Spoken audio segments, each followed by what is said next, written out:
open. At the bottom of the mobility is progressing. I have a feeling the crowd is about to go wild. Good call. Approaching the top of the mobility is.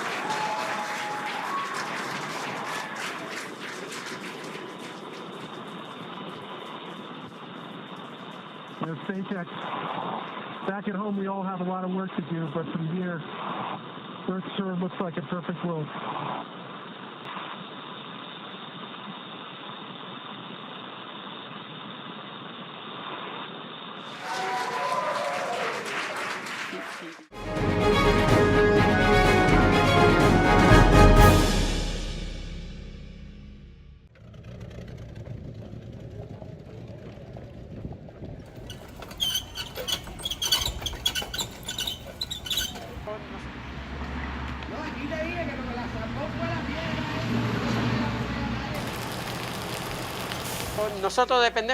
We depend on water coming in.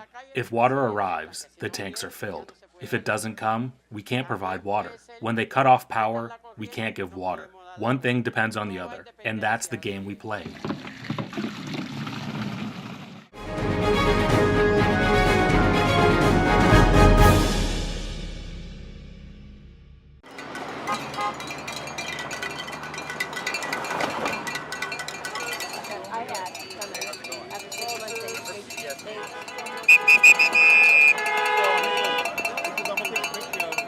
This is a movement.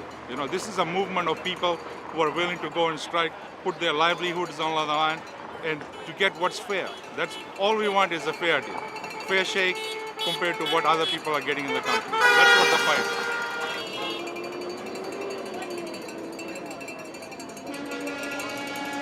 is. We build a product here that the entire planet flies on. When we finish a job, our signature is legally binding for that job. There is no other union that builds or does what we do. We should be compensated fairly for that.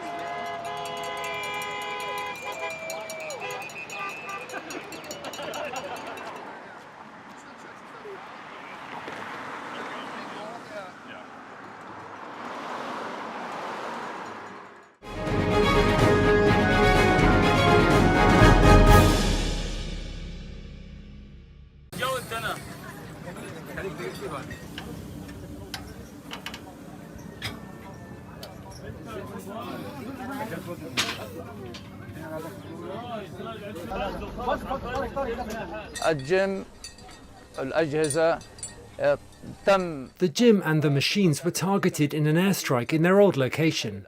The gym was located in the Al Amal neighborhood in Khan Yunis city. The machines were buried under the rubble. Due to the dire need of our youth and children in this area to find an outlet for stress and negative emotions, I went to the area and dug with my own hands, along with the help of my children and friends, until we were able to retrieve some of the equipment that was in the gym. We are now able to continue along our sports path. There's a very high turnout and demand for working out among the young children, athletes, all ages, even up to 70-year-olds. People come here to release their negative energy and to relieve the negative psychological state that they live in tense and in the hot weather. So they come here to exercise as an outlet.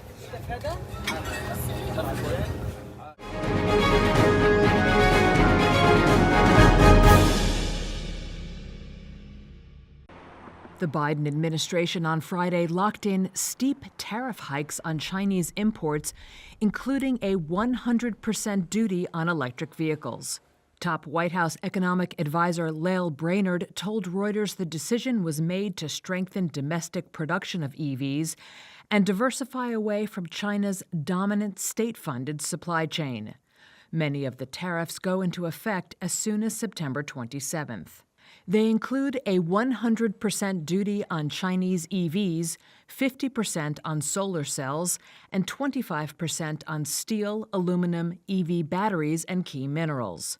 The guidelines, published in a memo Friday from the Office of the United States Trade Representative, but first reviewed by Reuters, also show a 50% duty on Chinese semiconductor chips that will start in 2025.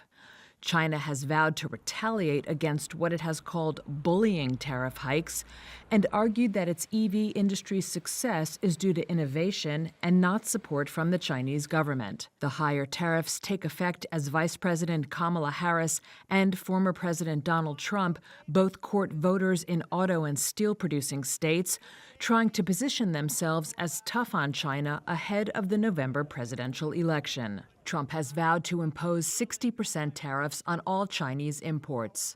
A spokesperson for China's embassy in Washington did not immediately respond to a request for comment.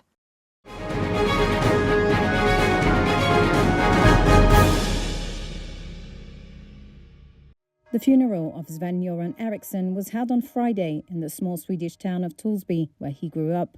A soft-spoken but determined coach, Eriksson was the first foreigner to manage England's national soccer team. He guided teams in Sweden, Portugal and Italy to major trophies in the 1980s and the 1990s, before taking on the England job in 2001, managing stars such as David Beckham, with whom he formed a close bond. The funeral was attended by several hundred people inside the church, including Beckham. Local police said hundreds more followed the service on a big screen set up outside. After the 1-hour service, the coffin was led in procession to a nearby community centre, while a brass band played music, including You'll Never Walk Alone. It's the anthem of English club Liverpool, whom Eriksson supported and coached in a Legends game in March. Well, it's like a dream. Eriksson announced in January that he was terminally ill with pancreatic cancer. He spent much of the ensuing month reconnecting with many of the places and people central to his career. Tributes flowed in from prime ministers, clubs and former players on the news of his death, while national teams including England and Sweden played with a black armband during the recent international break.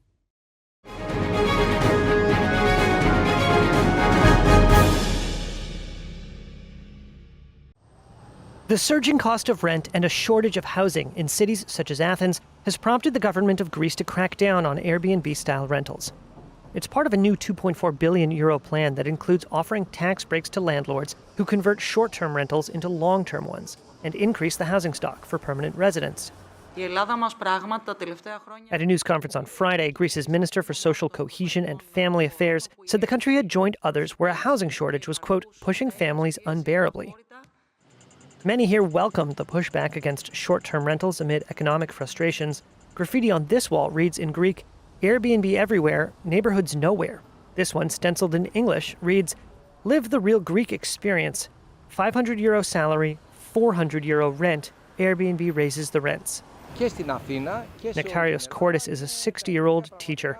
He told Reuters a teacher earning €776 was paying €500 to €600 in rent in rural areas. He said, quote, clearly they can't survive. The head of public policy for Airbnb in Southern Europe said in a press release on Friday that the company was ready to work with the Greek government on, quote, targeted and proportionate solutions. Similarly to other European countries, low wages, property shortage, short-term holiday rentals, and high inflation have fueled a housing crisis in Greece. Low-income earners, young couples, and students have been hit hard. Greece has spent €2.2 billion so far to subsidize low-interest loans for young people seeking to buy homes, and earmarked an additional €2 billion to extend the plan to couples up to 50 years old.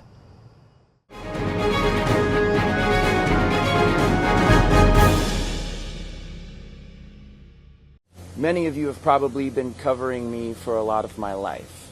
And as you may know, I try to hold myself to a very high standard for myself. And this was not that. To everyone watching and listening, even if you've had one drink, don't get behind the wheel of a car. This is a mistake that I made, but I'm hoping that whoever's watching and listening right now can learn from this mistake. I know that I certainly have. We can all be more safe out there.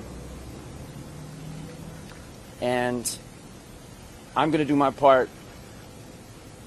I hope that everyone else does their part.